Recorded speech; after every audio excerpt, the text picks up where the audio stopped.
Bem-vindos à terceira aula sobre gestão, competências, digamos assim, para a gestão construtiva de conflitos. Morten Deutsch define 10 competências necessárias à gestão construtiva de conflitos. Como sabemos, esta é a visão mais atual, mais moderna de encarar conflitos. Encaram-se os conflitos como portadores tanto de aspectos negativos como de aspectos positivos, tanto de aspectos destrutivos como de aspectos construtivos para o desenvolvimento de nós enquanto pessoas e para o nosso desenvolvimento enquanto atores sociais, para o nosso desenvolvimento profissional, social, em suma, organizacional. Então, Deutsch refere, como sabemos, 10 competências que serão necessárias para se resolver construtivamente as situações conflituais nas quais nos vemos envolvidos.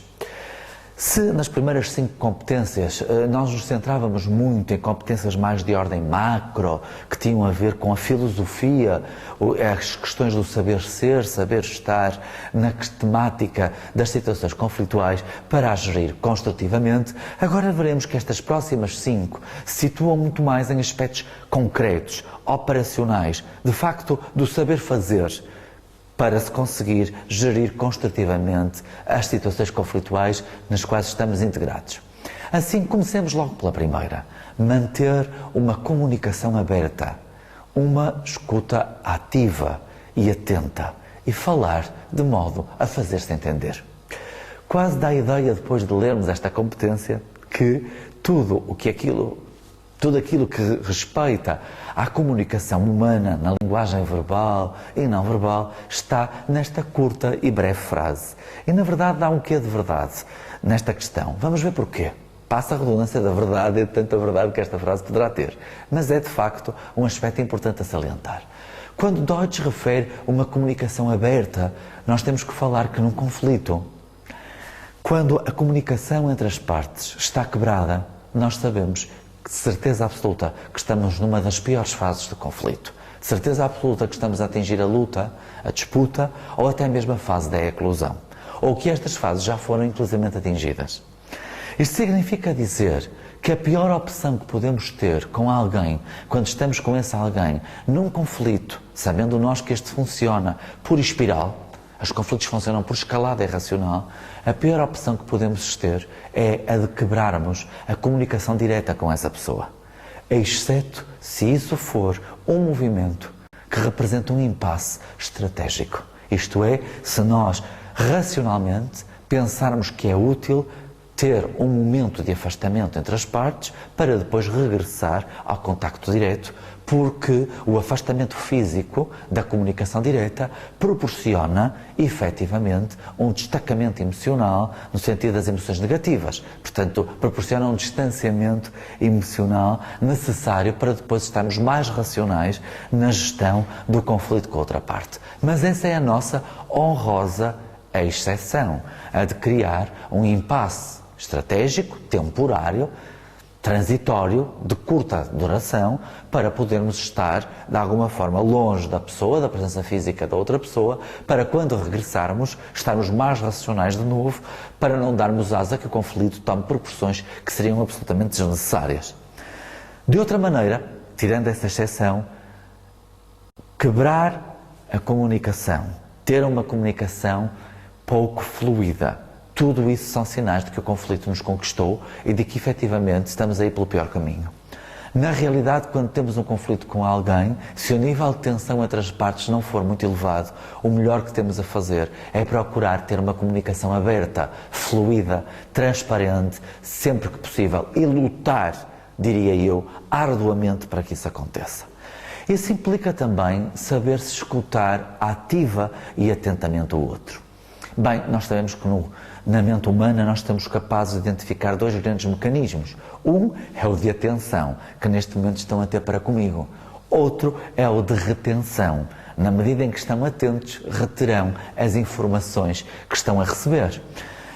Estes 2 movimentos de captação de conhecimento, que têm a ver com as nossas competências cognitivas, são de facto fundamentais no conflito, porque eu não só tenho que estar atento ao que o outro me diz, e, nomeadamente, colocar os seus interesses ao mesmo nível que os meus, como tenho que ser capaz de ter uma escuta ativa, isto é, constante.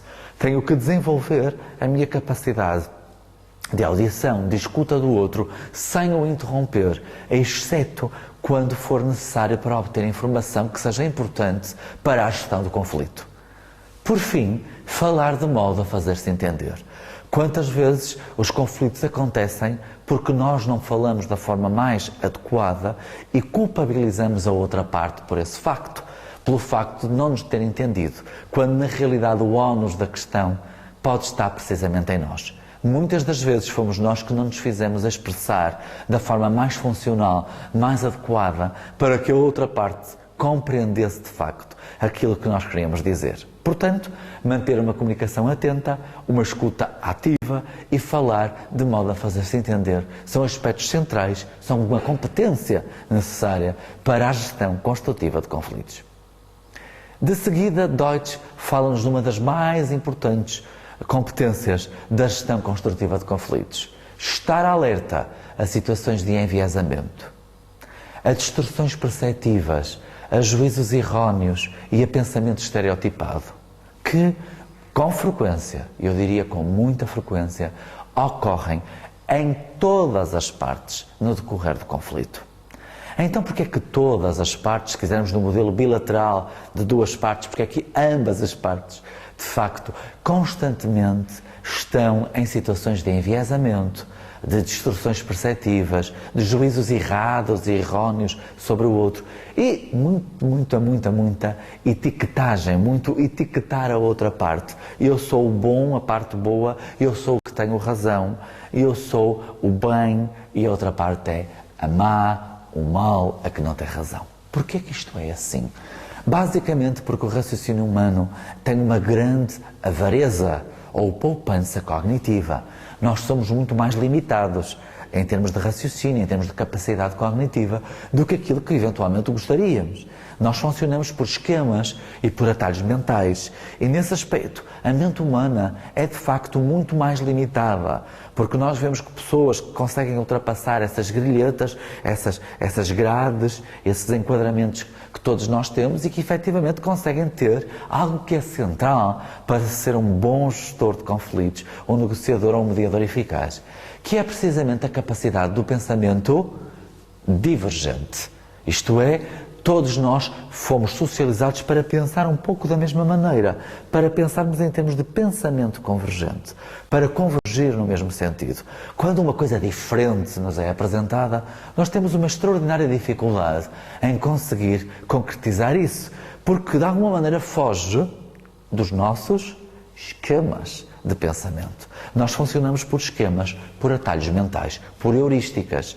E nesse sentido, de facto, com muita facilidade, uma coisa que é diferente, nova daquilo que nos é apresentado habitualmente, para nós, pode induzir-nos rapidamente, até por tensão, por ansiedade, pela hostilidade criada entre as partes, que é, no fundo, o pano de fundo que vai ajudar a que estes enviesamentos, estas distorções perceptivas, etc., ocorram com muita facilidade. Desenvolver competências para lidar com conflitos difíceis.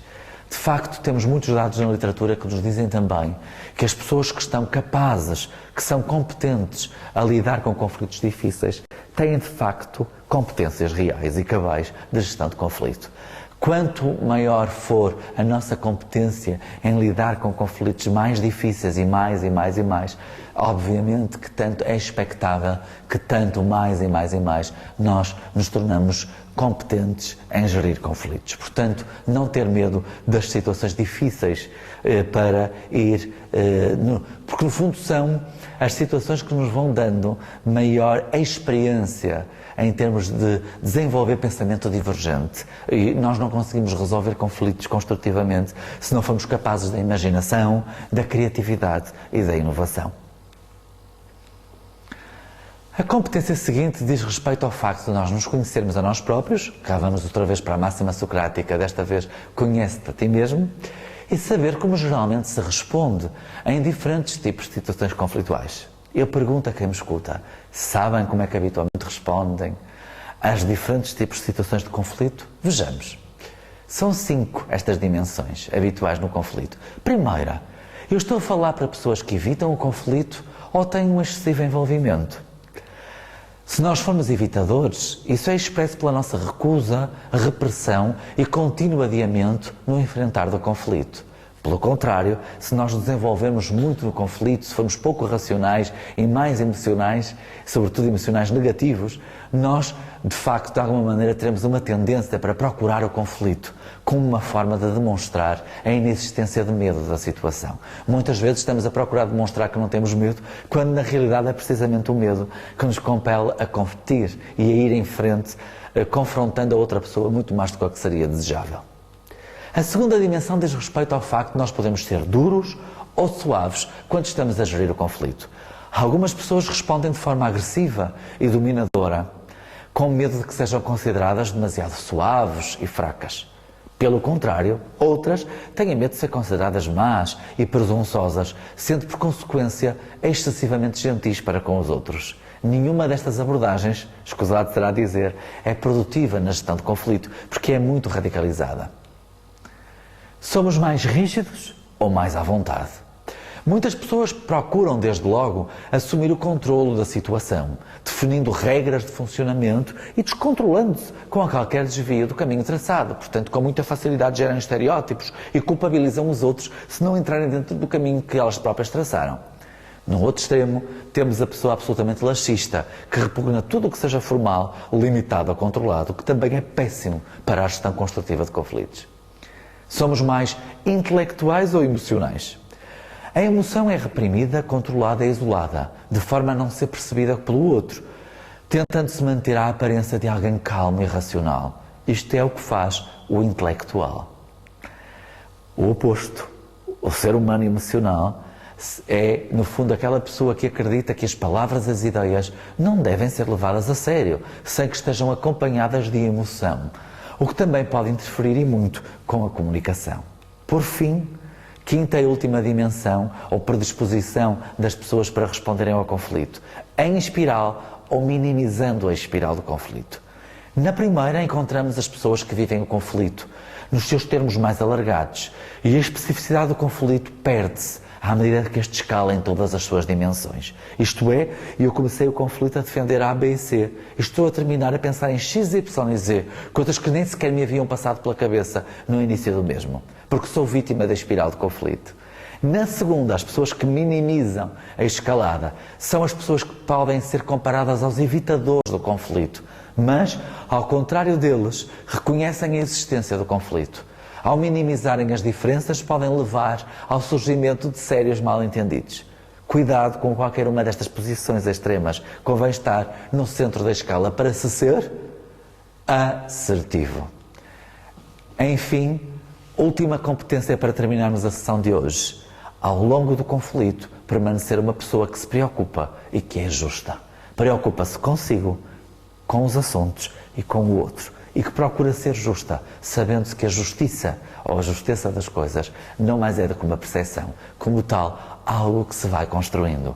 E é este sentido construtivo que começou a nossa aula, que começa todas as nossas aulas e que termina precisamente também a nossa aula.